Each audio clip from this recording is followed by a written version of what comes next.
men struggling with their sexuality and masculinity hide behind hip-hop as a way of validating, affirming, and asserting themselves. With the emergence of the down low label ascribed to black men, which is not a new thing because white men are also down low, and when our public health officials and institutions tell us that the sharp increase in the numbers of black women who are HIV positive are because of black men having sex with other men. When a man has sex with another man, does that mean he's no longer a man and he's gay? No. Well, that's the impression that is given by hip hop. Okay, this is one of those loaded questions. First of all, hip hop is definitely a place to hide those feelings. It always has been.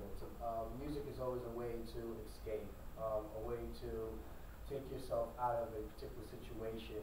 And it's almost the same thing as religion, where these things are just passed on. You know, you're just not supposed to act like that. And actually, in hip hop, it changed. I mean, and we were talking about this on the show, where there was a time where they were okay to wear tight pants and makeup and dance funky, but it just became a time where it was no longer cool or acceptable to be gay-like. It's not even about you being gay, it's actually being perceived gay.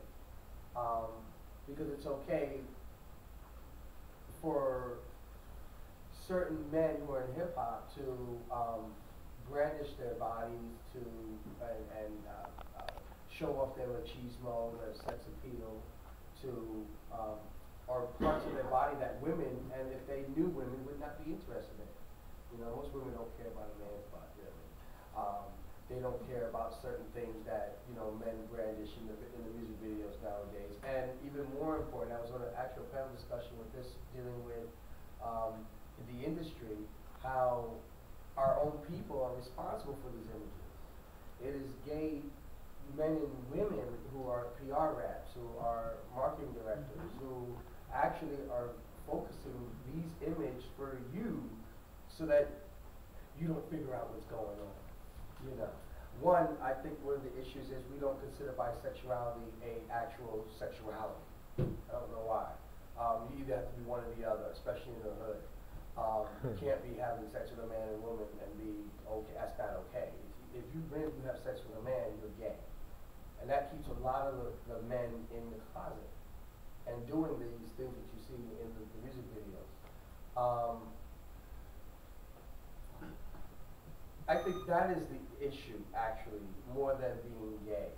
As a masculine man, and I went through most of my 20s in a relationship as a masculine man going to a union job. I worked for Verizon and UPS. And you don't get no more machismo than that. So all they're talking about is their wives and their kids, and I had to sit there and somehow come up with a way to describe that my woman wasn't a woman, it was a man. And after a while, that takes a toll on you. That takes an immense toll on you. You got to think, if you're in the hood and you're with your boys, and the minute you see some cute dude, you got to mask that into little faggot, little punk, little faggot and punk there. That's the same faggot and punk that he's actually going to go see in about 20 minutes after his boys leave. And that's just a habit. It's just something that's acceptable. This is just acceptable. Because, and I've heard men say, well, if you're going to do it, just keep it on the down low. Just don't let me know. I don't want to know. I don't want to know my boy is gay. Because to know means I have to tackle that issue. I got to start realizing, well, now is he attracted to me? Not realizing, again, that it's not about them, it's about me. I'll have my attraction to a man. It ain't got nothing to do with my friend. We still be hanging out, still be cool, whatever. Again, it's something that's been handed down through a certain amount of, especially in the hood. I mean, to me, it's a hood thing. It's a jail thing. I had a partner who was in jail for 5 years, and I did the whole bid with him. And I remember he told me, well, I gotta have a girlfriend come up here, and I paid for that girlfriend to come up there for three of the 5 years, so he can keep his cover. And the more and more I realized that, why am I keeping the cover? First of all, people don't assume I'm gay anyway. They assume I'm straight. I've never had an issue with this whole gay thing. That I've hung out with hood dudes, and I'm just me. I mean, I come out my mouth and talk about what I'm doing in the bedroom, but I'm just me. And you just got to deal with that. Along with that, and I'll bring this to depression for a minute. Along with that comes a lot of pressure. Because you're always trying to be perfect. You're always trying to be good for your friends, and you're trying to be this for this person and that for that person. And what happens after a while, like we were talking about, when you have this buildup of negative energy and you have no way to release it, you start doing risky behavior. You know, you just start, I don't care, whatever, I'm gonna have sex without a condom. Or with especially with your girl, you can't, having sex with a condom with a girl automatically is like, oh, well, you don't love me, you got all these things, well, if you pull out, the same things carry over to the guys. The guys have sex with guys and say, well, I'll just pull out. I've been victim of that, you just pull out. Don't come in his butt. Come in his butt, and then you will catch it. I also think that when you're working with guys who go back and forth, they're not thinking about HIV either. They're not thinking about that. Their whole thing is that's a gay disease. That means you must be out there doing that. Most of these guys don't even have sex with multiple guys. They have sex with one guy in the neighborhood that they know. If they know they can go and ring that doorbell, they're going to be there. And if they're not there, they're out the club. So they have their little they have their little things set up. Everything's set up. Everything's is actually very calculated. It's like, this is what I do. This is what I do.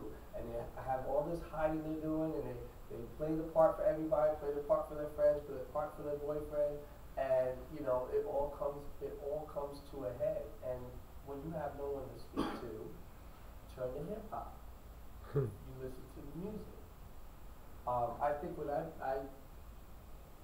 I didn't reach gay hip hop actually until I finished my depression.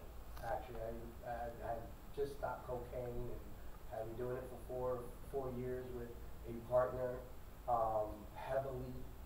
I remember I told last time on this panel, it was my 401k plan, like $42,000 worth of cocaine up my nose. I ain't gonna fun.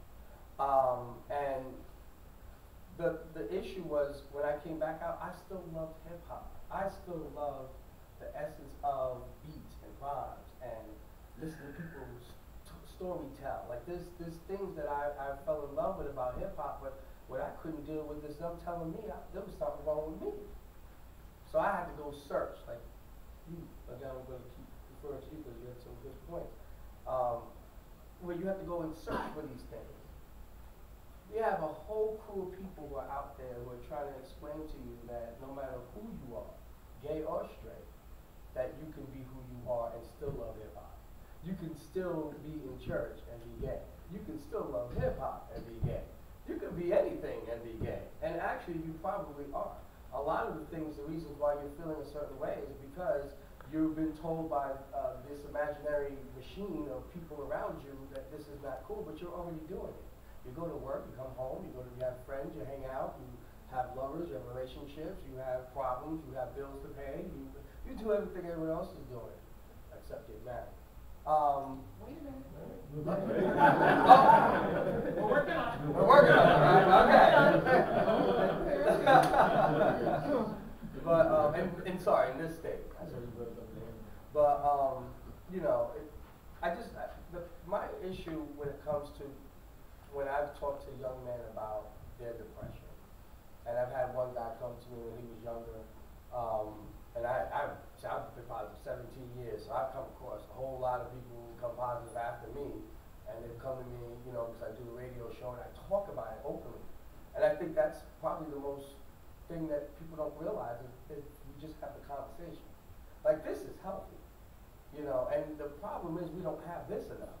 Even within our friendships, we act like, again, everything is okay.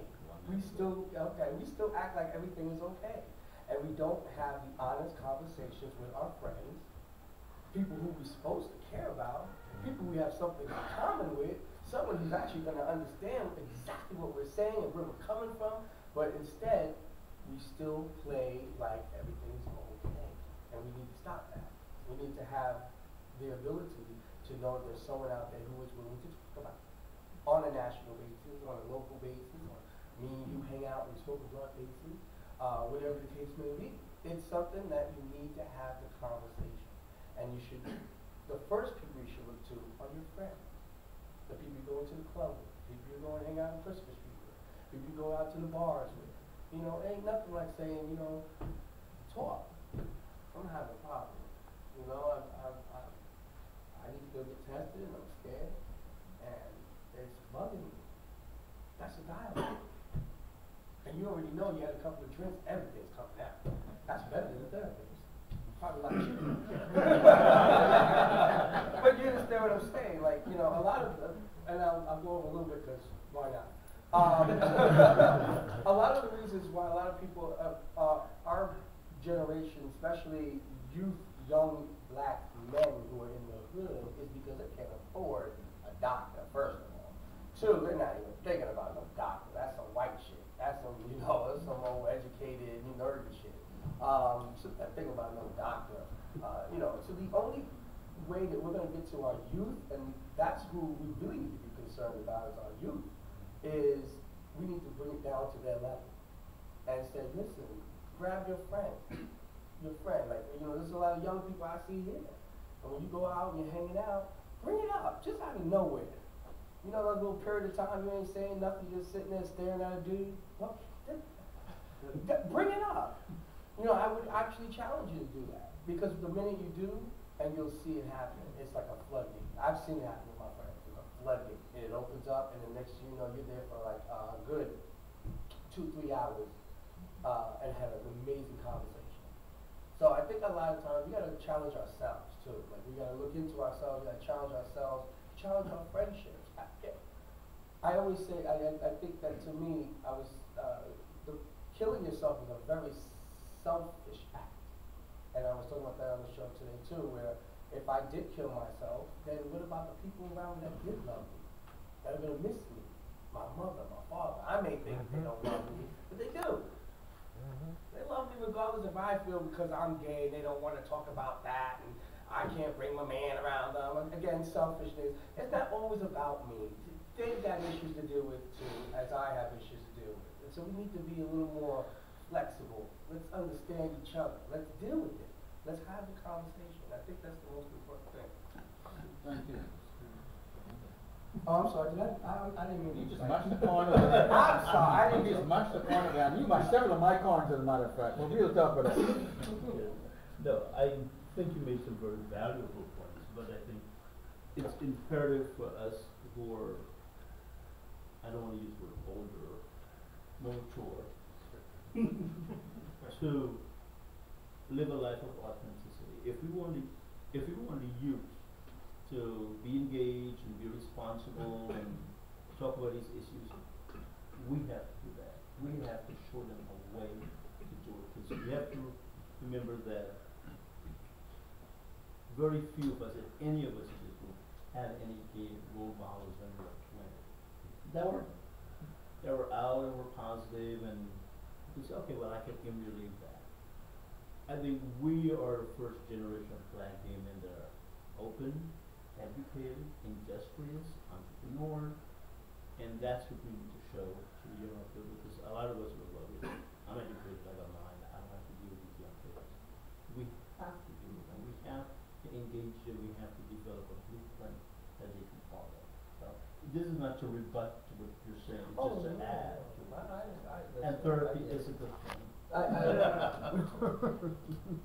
I think also inside of what you were just saying, one of the things that happens for us who are older, I found that men who are older, like 40 and 50, and are just now coming into this liberation piece, there's this great fear, especially for someone like myself. One of the things that I talk about is the fact of coming into this whole liberation around my sexuality, this late in life, being who I am.